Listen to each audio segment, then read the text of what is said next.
Hello YouTube fans, here again.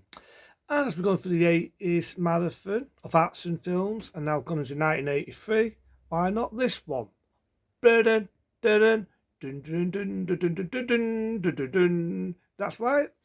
What's the most 13 Bond film? I could say 6 Bond film. Now, some people say this was an unlucky number. I actually say it was a good number. Not everyone's always done the number 13. Because this, as I said, was Roger Moore's sixth outing, and originally it was not going to be Roger Moore's sixth outing, because when For Your Eyes Only come out, and let people into a secret here, Roger Moore felt at that time was a bit long under the tooth. He was in his early 50s at that time. He felt the character should have been more for a longer role at that time, and he was getting a bit tired of playing the role. Even though he did enjoy playing Bond, he loved playing Bond, he played it for a good amount of number of this. He decided that For Your Eyes Only, believe it or not, was going to be the last Bond movie that he'd appear in. And I let people into another secret. If you ever remember an actor called James Bolden, well known for doing Westworld, he was well known for doing the original Annabelle of Horror, classic 1979 horror film. Never seen it. It's a dud.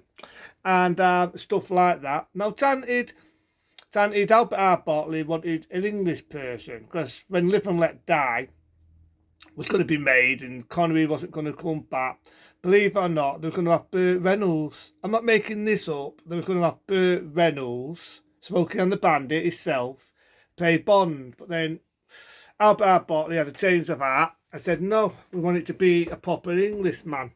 That's when Roger Moore got that role. So James Bolden, as we all know, is American. But nevertheless, he auditioned.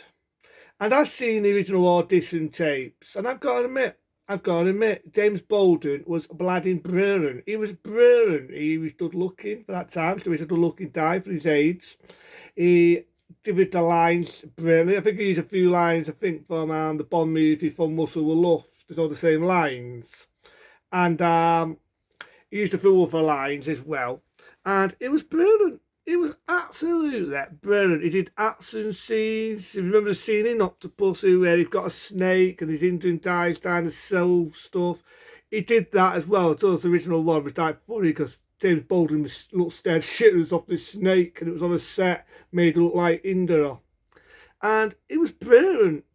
But what happened was, and it's quite sad really, because I would have loved to see what James Bolden would have been like as Bond. But what happened was, as we all may or may not know, there was another company at the time doing sort of like a spin-off of Bond, which originally was going to be made when Moonmaker was being made, but never got the lit. It only got the eye lit in 82 to 83, and that would have been Never Say Never Again, which come out roughly the same year, 1983, which, funny enough, appeared Sean Connery. That's right, Sean Connery did make his last appearance in Never Say Never Again. And it's always been a debate, that one. Is it a Bond movie or is it not a Bond movie? And that's probably the next one I'll talk about. Why not? Why not? But at the time, because of that, they felt, well, having another actor like James Bolden take the role and then Sean Connery sort of prize this role one last time, people would be a bit confused. So they begged and they begged. What's more, they even offered him a big fat lot more money for this one if he comes back and do 2 more Bond movies. Therefore, sad to say, James Bolden was a bye-bye, and Roger Moore came back as James Bond. That's a little bit of history for you. And because they was making 2 rivals, they wanted to make this one a lot more action-packed. Now, this is the one where I'm going to say, was it action? Not really, because I prefer the action scenes in For Your Eyes Only. I had a date action scene in the opening, I had action all the way through it. I felt the music was action-packed, had a good solid story to it. Yeah, you had a bit of humour at the end with Maggie Thatcher and Jennings. Was it really needed? You had a bit of town music in there, but I felt once more set that one more straight. Wasn't as comic as the other ones. It brought him now into the 80s, so I go on. But I felt this one, however, was more of an offensive feel. I mean, I think that this time they tried to make it a bit like an Indiana Jones, for the success of Raiders of the Lost Ark. And I feel this is more of an offensive feel. So it starts off anyway, you got Roger Moore, he's going undercover on a mission like he does in most of them, the famous ball logo, the blood's coming down a bit. But you see him on there, he gets tattooed, down a plant some bomb. And it's also escaping. And I love the bit where he escapes. He's on this big dock of airplane, he's flying across, the building just blows up, and then you've got the date.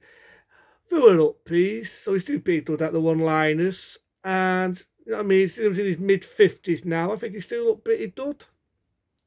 You got the famous song, "We Got It All Time High." I'm not going to do the rest.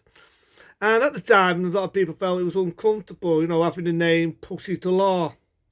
Well, not Pussy to Law, I'm thinking of flipping Goldfinger. I mean, Octopussy. You could say it was similar to Pussy to Law. They felt uncomfortable with the name Octopussy for a title. But nevertheless, this was a sort of story what Ian Fleming did at the same time when he was doing another book that was back to back, being The Living Daylights and Octopussy. And yeah, I think he did a good performance. He goes to India to investigate one of the secret agents. I think it was 009. I could be wrong on that one. He got killed. He seemed dressed up as a town, but he gets stabbed and killed by his two twin assassins. And so he goes undercover to look for this egg, right? But very valuable. And what happens is, this is on the way, he gets tattooed. The date scene where he's running across the jungle. You got this tiger. Not a bit what kind of ruins it. It's your typical once or more British humour. There's a bit of this swinging on ropes, and you hear him go, ah, ah, like freaking Tarzan. I'm not making it up. He's swinging on the freaking ropes, well, not ropes, and bus things, like bloody Tarzan, and you go, ah, and I'm thinking, but it's just your typical Bond comedy of that era what they did. But then the rest of it started doing action scenes, but the fake crocodile chasing lots of more about. I thought that was like laughable, but the rest of it's not bad. So he finds Octopussy. He has this Indian agent who had snakes, so believe it or not, originally was going to be Bond. I'm not making that up. And he goes and finds the beautiful Octopussy, which, funny enough, had the same actors that appeared in Man with the Golden Gun, who played the Death End of the villain. And I think she also appeared as a net star in the next Bond movie, being Through to a Kill. A bit of history there. So, yeah, in 83, like I said, it was in competition in 83. You know what I mean? You had Connery doing Never Say Never Again, and you had Octopussy. So, at first, Bond has his date fight scene with his die. He falls in water. You think he's got killed, but you all know it's Bond.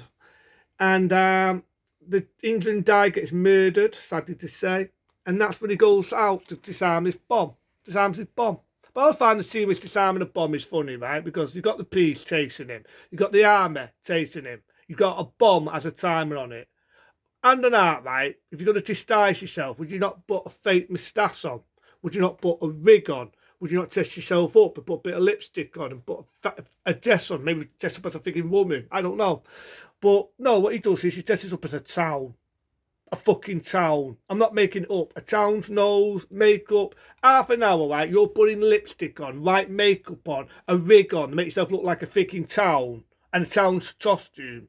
In real life, the time you do all that, that freaking bomb's going to go off. Not make it up. It would go off. But he does anyway. He disarms the bomb. He goes after the villains. He's on that date airplane, all them women, kicking the shit out of all these guys. But I love the bit where he disarms that airplane. He gets Octopus. It says, "Octopussy, jump!" The airplane flies along, blows up.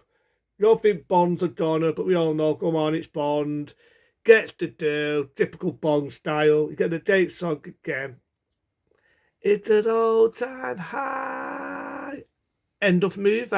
And I like Octopussy. I think it's more of an offensive feel. There's a bit in it where he's eating all these horrible foods, which kind of reminds me of Temple of Doom, which, funny enough, come out 1 year after this. And it just kind of has an offensive feel to it.